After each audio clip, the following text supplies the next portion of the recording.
eo amin'ny tontolon'ny fizahantany kosa no ndeha ho resahantsika nisy ara moa ny fivoriana izay notanterahana androany teny amin'ny trano fandraisam-bahiny Colbert Antaninarenina.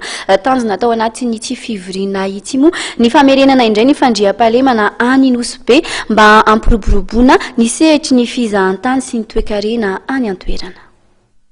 Tao aorian'ireo tranga-tany Nosy Be ny Tondasa dia niena 20 isan-jato ny tan'ireo mpizahatany mivahiny ana toerana ka lahara-pahamehana ny famerenana ny fandriam-pahalemana raha ny fantatra.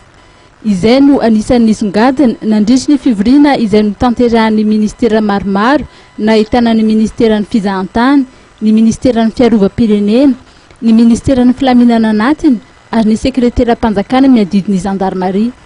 Nahitana ihany koa ny solotenan'ny PIC, ny ministera hafa, ny OMTM sy ireo izay voakasiky ny seritry ny fizahantany ity fionana ity.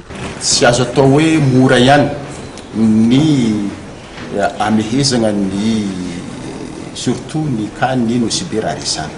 Fantatratsika fa Nosy Be nosy io mila voafehinao ny fivoahana sy ny fidirana amin'io nosy io mba hahafahana hoe iza mariny miditra iza ny mivoaka. Ina ny antony dieny miditra ino zavatra mivoaka.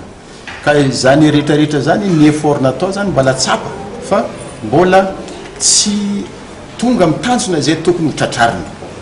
Ohatra fotsiny ka ohatra zao tokony ao misy bateau de surveillance ny mpanaovana patrouille en mer bateau ny gendarme fa fonctionnement ny bateau io raha ny teny tamin'ny fotoana zany ny ministre ny forces armées hoe anome 1200 litres de gasoil dia ny teny ny gendarme izay miandraikitra io ka toro fotsiny vitany.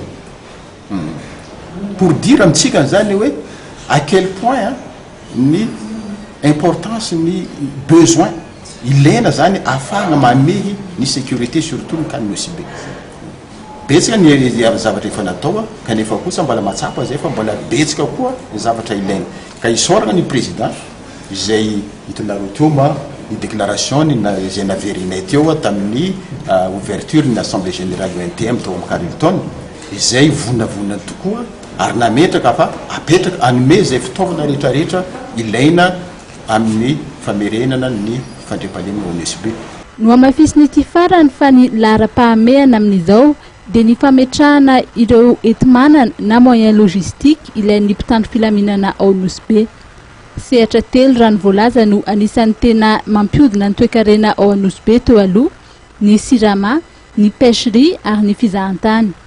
Amin'izao fotoana izao dia ny fizahantany no sisa azo anteherana fa mila arenina aloha ireo sakana samihafa eo amin'ny fampiroboroboana izany sehatra izany.